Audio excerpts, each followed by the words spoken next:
If you're watching this video right now, it means that you, just like me, are not paying attention to the Super Bowl this Sunday. Now, you might not be interested in American football, or maybe you don't live here, and you're focused on other things. I'm not watching the Super Bowl right now because I'm preparing for my talk at what I think is the Super Bowl of the Data Mesh, the State of the Data Mesh Summit organized by ThoughtWorks and our friend Jamak. If you haven't heard of the event, it's a one-day sprint on everything data mesh with great talks from leaders who have made the data mesh a reality for themselves and their people.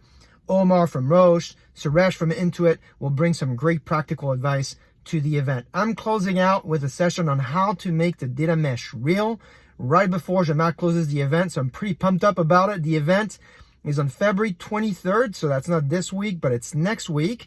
It's free and it's online, so register, and if you have got anything for me that you want to ask me, just direct message me on LinkedIn here or via email.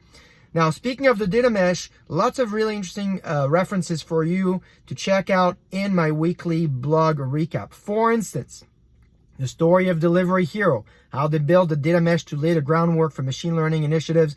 Really, really interesting piece. And you've got a lot in this reading piece that you can probably use. You also find the story of MoneySuperMarket Group Chief Data Architect Matt Cresswell. He explained to me how his company built this customer data platform to ingest 2 million events a day.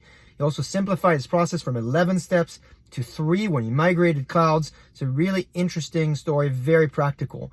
And then I also added a piece on MLOps, machine learning ops. If you remember a few months ago, we talked about the fact that many organizations have the MLOps, but don't have the ops. So this piece from my friend George Matthew will help you kind of get the guidance and get a sense of what's going on in this space. And then finally, I want to point to the piece by my friend Wayne Eckerson, who in a great act of courage this week provides a perspective on what he calls rethinking the data mesh. Now, while Wayne acknowledged the fact that the term the data mesh conjures this deja vu of past distributed technologies, it's true. He highlights the fact that focusing on terminology or giving credit to certain people and others is not a great idea because it's not going to allow us to advance the field. So kudos for that. Thanks, Wayne, for saying that right in the opening of your piece. Second, Wayne recognizes that the data mesh is broader than traditional data virtualization. It embeds the technology within decentralized ownership model, distributed data development, federated governance.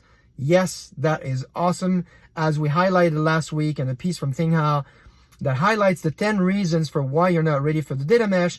If you treat the data mesh as a technical solution with fixed targets rather than an operating model that continuously evolves over time, you will fail. We know about that. And so I'm happy that Wayne's seeing that as well. He finally asks 3 interesting questions, I think, that are really interesting for us to reflect on. First of all, does the data mesh reinforces silos?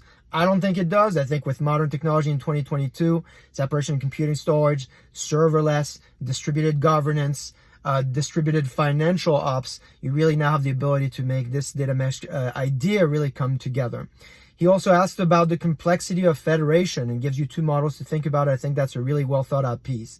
And then finally, he talks about the issues of acceptance, particularly if you're missing the culture, the maturity, or the talent to make your data mesh a reality. I think that's true of most technologies, but it was nice to see it in this piece. So lots of goodies for you this week.